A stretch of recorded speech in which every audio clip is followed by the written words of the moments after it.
Richard, how's the mailbag looking? What do you think? Ooh, looking kind of green. This just came in from Nick in Georgia. He doesn't know what to do. This is his shower stall in his master bathroom. Look at that, it's all What do you think? streaky, looks Look at kind that. of green and nasty. What do you think of that one? Ah, yeah, that thing needs a good scrubbing or maybe even a tear out. So he is confused. He doesn't know what's causing it. What do you think it is? Well, when I see streaks like that in a shower, I'm thinking hard water.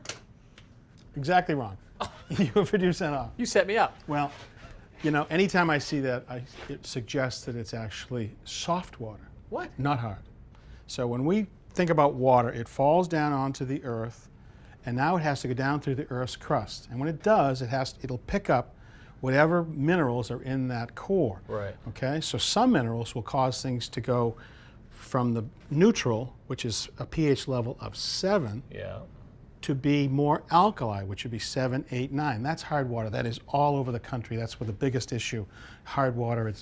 It's hard to make water. Yeah. You know, suds foam in your. And when it you runs through shower. your pipes, you get build up. Those minerals are basically That's being right. left it's behind. calcium, it's magnesium, it's the regular ones. But there are some parts of the country, maybe in Georgia, where the water goes down through and it might pick up other minerals. It might be lead, it might be sulfur.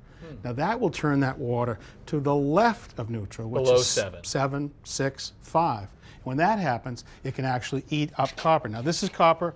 The universal material is perfect. It's non-ferrous. Non-ferrous meaning no iron, so it's Right. never going to rust. You would think it would be impervious. But in this example, if we took an acidic solution, this is vinegar and common salt, Yep. and we put this elbow into water for 45 minutes and left it out for 45 minutes in the air, Whoa. look what happens. It's eating it on the outside Yeah. and also on the inside. And it's literally eating away at that copper That's right right. there? And It's so aggressive. the green is what, coming out through his water now? Right, so in that example, the water's coming out of the shower head. Yeah. It's taking water, it's eating little parts of the copper pipes on the inside, coming off and bouncing off him and then going back onto the shower stall. You think he's green? He's probably green.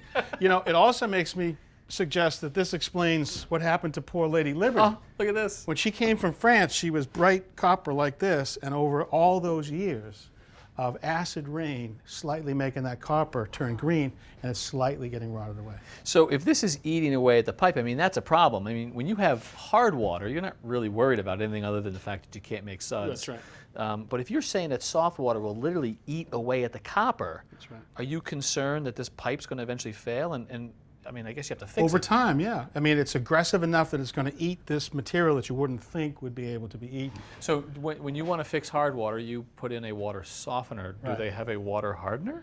It's actually not called a water hardener. It's actually an acid neutralization tank. You're going to, instead of putting salt inside what you do into a softener, you're actually going to fill this with white marble limestone. Limestone versus salt. That water will come through, spend enough time on that medium to get it to move from 6 to 7 to get near neutral and stop the aggressive Fascinating. behavior. All right, well, let's hope that the answer gets to him fast enough before he is actually green. That's right.